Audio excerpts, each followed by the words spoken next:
Yes, so మీరందరూ అప్పటి నుంచి ఎదురు చూస్తున్నటువంటి మా విష్ణుప్రియ మాట్లాడే టైం వచ్చింది. కమాన్.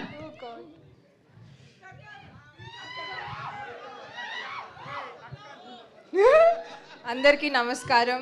ఇక్కడికి వచ్చి ఇంత టన్నుల ఎనర్జీ మాకు ఇస్తున్నందుకు థ్యాంక్ యూ వెరీ మచ్.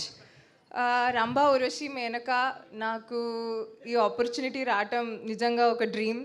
చాలామంది నా కోసం ప్రేయర్స్ చేసి నాకు ఇలాంటి ఒక ఆపర్చునిటీ రావాలి అని దండం పెట్టుకున్న వాళ్ళందరికీ thank you very much for blessing me. 10 years of industry టీవీలోనే ఉన్నాను, బట్ ఇలా ఒక వెండి తెర మీద ఒక గోల్డెన్ ఆపర్చునిటీ రావటం is a blessing. Thanks to director గారు, థ్యాంక్స్ టు ప్రొడ్యూసర్ గారు, and thanks to the whole team for supporting and being a lovely team. మిగతాది తర్వాత మాట్లాడుకుందాం, okay? Thank you very much. ఏంటన్నా పులావ్ కావాలా నీకు? యా, తెలుసు కదా, ఆంధ్ర వాళ్ళం, ఆంధ్ర ఊర్వశి. ఓహో, మీరు ఆంధ్ర ఊర్వశి. సరే, ఒకవేళ మీకు కనుక ఆ చక్రం దొరికితే సో మీరేం కోరుకుంటారు?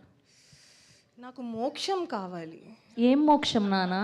అది చాలా పెద్ద సబ్జెక్ట్, ఇది ఎవరికి అర్థం నాకు తెలుసు, నీ స్టోరీ అంతా నాకు తెలుసు. ఇంకా నీతో కూర్చుంటే గంటలు కూర్చోవాలి నీ స్టోరీ వినడానికి. ఓకే, అండ్ ఇప్పుడు మా ప్రిషి సింగ్ని మాట్లాడు.